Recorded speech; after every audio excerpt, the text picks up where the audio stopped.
করা, বিলিভ মানে বিশ্বাস করা, হোল্ড মানে ধরা, ব্রিং মানে আনা, হ্যাপেন মানে ঘটা, রাইট মানে লেখা,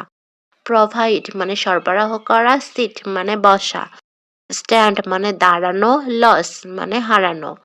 পে মানে প্রদান করা, মিট মানে সাক্ষাৎ, ইনক্লুডে মানে অন্তর্ভুক্ত, কন্টিনিউয়াস মানে চালিয়ে যাওয়া, সেট মানে স্থাপন করা, লার্ন মানে শেখা, সেন্স মানে পরিবর্তন করা, লিড মানে পরিচালনা, আন্ডারস্ট্যান্ড মানে বোঝা, ওয়াচ মানে দেখা, ফ্ল মানে অনুসরণ করা, স্টপ মানে বন্ধ করা, ক্রিয়েট মানে সৃষ্টি করা, স্পিক মানে কথা বলা, রিড মানে পড়া, অ্যালাউ মানে সম্মতি, অ্যাড মানে যোগ করা, স্পেন্ড মানে ব্যয়, গ্রো মানে জন্মানো, ওপেন মানে উন্মুক্ত করা, ওয়ার্ক মানে হাঁটা, উইন মানে জয়লাভ, অফার মানে প্রদান করা, রিমেম্বার মানে মনে রাখা, লাভ মানে ভালোবাসা, কনসিডার মানে বিবেচনা, অ্যাপার মানে উপস্থিত হওয়া, বাই মানে ক্রয় করা।